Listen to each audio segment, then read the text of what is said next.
housing, topic we addressed a little bit earlier in the show, is probably one of the greatest undersung, undervoiced issues confronting Americans. How did we get to, frankly, World War II, post-World War II levels of housing unaffordability? How do we go from that to here today? No real explainable reason how it is that housing is so inaccessible for people. Well, instead of looking at it as a human right, we treated it as a commodity. I mean, that's what it comes down to, is about making money. I worked in the Medical Legal Partnership Clinic in Le Bonheur Children's Hospital, Memphis, Tennessee.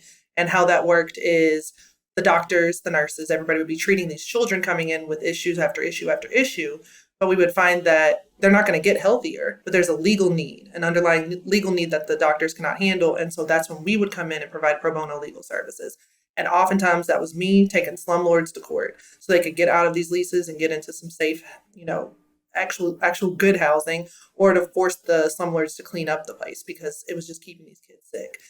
We treat housing as another product rather than understanding that it is the place that is supposed to be where children and families and individuals are safe, where they can be healthy, where they can be sheltered from the weather, where they can make sure they have somewhere to go lay their heads at night and not worry about, the elements outside or elements coming inside.